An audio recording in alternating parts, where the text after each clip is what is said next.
والعاقبۃ للمتقین والصلاة والسلام علی سید المرسلین اما بعد فاعوذ باللہ من الشیطان الرجیم بسم اللہ الرحمن الرحیم والذین جاءوا من بعدهم یقولون ربنا اغفر لنا ولإخواننا الذین سبقونا بالایمان صدق اللہ العظیم وصدق رسولہ النبی الکریم الامین فی شان حبیبہ ان اللہ وملائکتہ یصلون علی النبی یا ایہا الذین آمنوا صلوا علیہ وسلموا تسلیما اللہم صل علی سیدنا و مولانا محمد وبارک وسلم.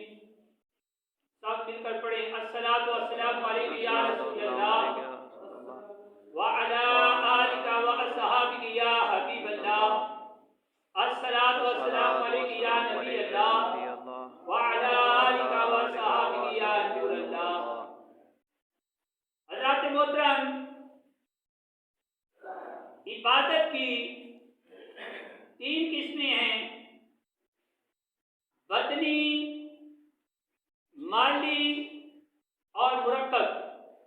بدنی عبادت جس کا تعلق بدن کے ساتھ ہے، جسم کے ساتھ ہے، جیسے تلاوت قرآن پاک، تسبیح و تحلیل، دعا و استغفار، نماز روزہ وغیرہ.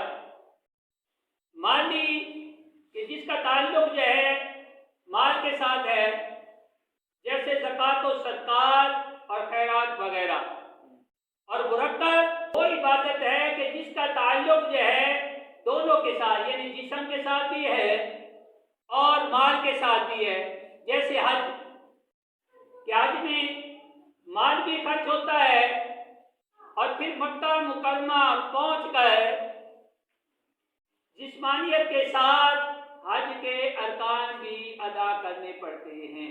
تو میرے دوستوں بزرگوں، مسلمان جب ان عبادتوں میں سے اخلاص کے ساتھ کوئی عبادت کرتا ہے تو اللہ تبارک و تعالی اپنے فضل و کرم سے اس کو اس پر جو ہے اجر و ثواب عطا فرماتا ہے.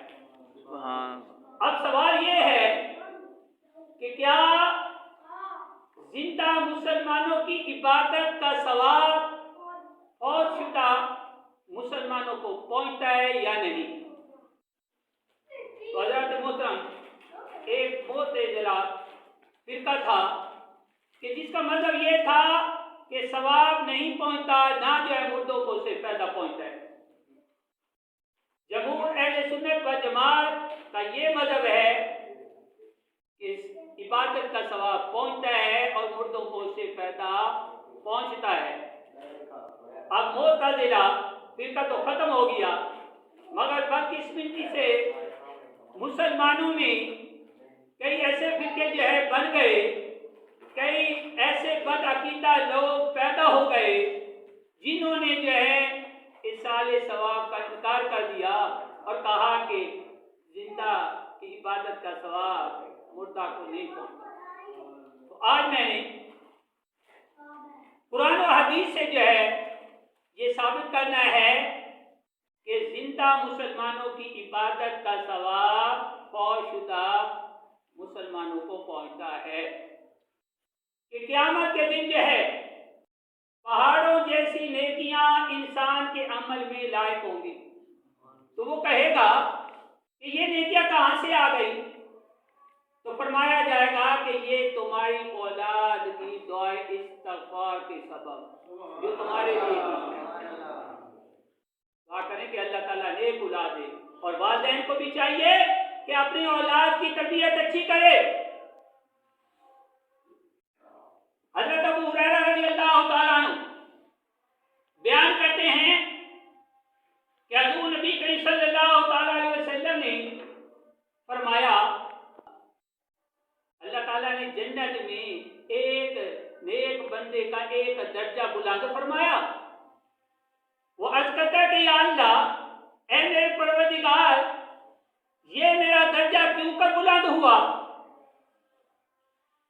تو فرمایا